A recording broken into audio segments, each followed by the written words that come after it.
ایمان کو تازہ رکھنے کے لیے نماز ہے۔ دن میں 5 مرتبہ اپنے مصروفیات سے نکلو۔ صبح کی نیند بڑی سہانی ہوتی ہے، اسے توڑ کر اٹھو اور اٹھو اللہ کے حضور میں حاضر ہو، کھڑے ہو جاؤ، وضو کرو، کھڑے ہو جاؤ، نماز پڑھو، اللہ سے اپنا عہد جو ہے تازہ کرو۔ ایاک نعبد و ایاک نستعین، اللہ تعالیٰ کے ساتھ اپنے اس عہد کو دوبارہ استوار کرو، تازہ کرو۔ بڑا پیارا شعر ہے حفیظ جالندری کا کہ سرکشی نے کر دیے دھندلے نقوش بندگی، آؤ سجدے میں گرے لوح جبیں تازہ کرے۔ لوح کہتے تختی کو، جیسے تختی ہوتی تھی ہم لکھتے تھے پھر تازہ کرتے تھے اسے، اس کے اوپر پھر دوبارہ گاجنی سے اس کو دوبارہ جو ہے تاکہ اس پر لکھا جا سکے۔ تو یہ لوح جبیں جو ہے یہ ہماری، اسے رکھو زمین پر تاکہ اس میں بندگی کا جو نقش ہے وہ تازہ ہو جائے۔ اس لیے کہ ہماری سرکشی جو نفس کی سرکشی ہے، ان النفس لامارۃ بالسوء، اس نے ہماری یہ بندگی کے جو آثار ہیں، جو نقوش ہیں، انہیں کمزور کر دیا، دھندلا دیا۔ تو نماز ایک ستون ہے، اور یہ جان لیجئے کہ اسلامی معاشرے کے اندر اس کی تنظیم، اس کی آرگنائزیشن کے لیے یہ یوں سمجھیے رکن رکین ہے، یہ عمود ہے، یہ سب سے بڑا جو ہے بنیاد ہے۔ اب آپ کو معلوم ہے کہ اسلامی معاشرے میں ایک فرد ہے مسلمان، اس کی زندگی بھی اگر وہ نمازی ہے اور نماز کا حق ادا کرتا ہے، اس کی زندگی گویا کہ نماز کے گرد گھومتی ہے۔ اس کا سارا نظام الاوقات جو ہے نماز کے حوالے سے طے ہوگا۔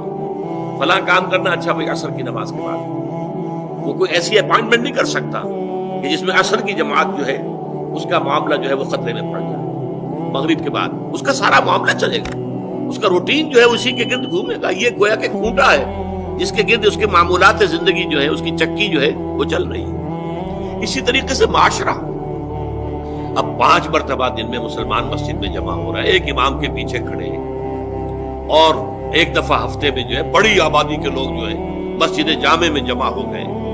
یہ اسلامی معاشرے کی ایک تنظیم ہے۔ سال میں 2 مرتبہ جو ہے آبادی سے باہر کسی بڑے کھلے میدان میں لوگ چلے گئے ہیں عیدین کے لیے، اور سال میں 1 مرتبہ جو ہے پوری دنیا سے کشاں کہاں کہاں سے گورے بھی اور کالے بھی اور پیلے بھی مسلمان کہاں سے چلے آ رہے ہیں، ہر مسلک ہر فقہ کے ماننے والے۔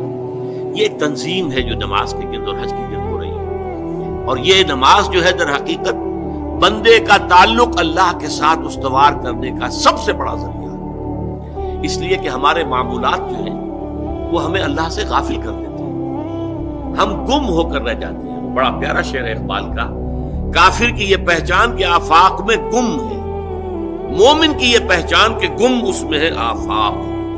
آفاق میں گم ہو جانا، میرا یہ کام ہے، یہ کام ہے، یہ کام ہے، یہ کام ہے، یہ کرنا، وہاں جانا، وہاں سے وہاں جانا، وہاں سے وہاں جانا، ایک چکر ہے، ایک روٹین ہے، انسان گم ہو گیا۔ کہاں خدا کا خیال، کہاں آخرت کا خیال، آئے گئی گم ہو گیا۔ اور ایک وہ ہے کہ جو گویا کہ دنیا میں رہتا ہے، بازار سے گزرا ہوں، خریدار نہیں ہوں۔ دنیا میں رہو اور دنیا میں گم نہ ہو جاؤ، بلکہ دنیا تمہارے اندر آ جائے، تمہارے قابو میں آ جائے، تمہارے تابع ہو جائے، تمہارے سارے معمولات تمہارے اپنے فیصلے کے، تمہاری خودی کے تابع ہو جائے۔ یہ کیفیت ہے در حقیقت کی جو مطلوب ہے۔ اسی لیے فرمایا حضرت موسیٰ علیہ السلام کی پہلی جو حاضری ہوئی تھی اور اسی میں انہیں رسالت عطا ہوئی، اس کی پہلی وحی سورہ طٰہٰ کے شروع کی آیات میں ہے، اقم الصلاۃ لذکری۔ دیکھو میری نماز میرے ذکر کے لیے، میری یاد کے لیے نماز کو قائم رکھو۔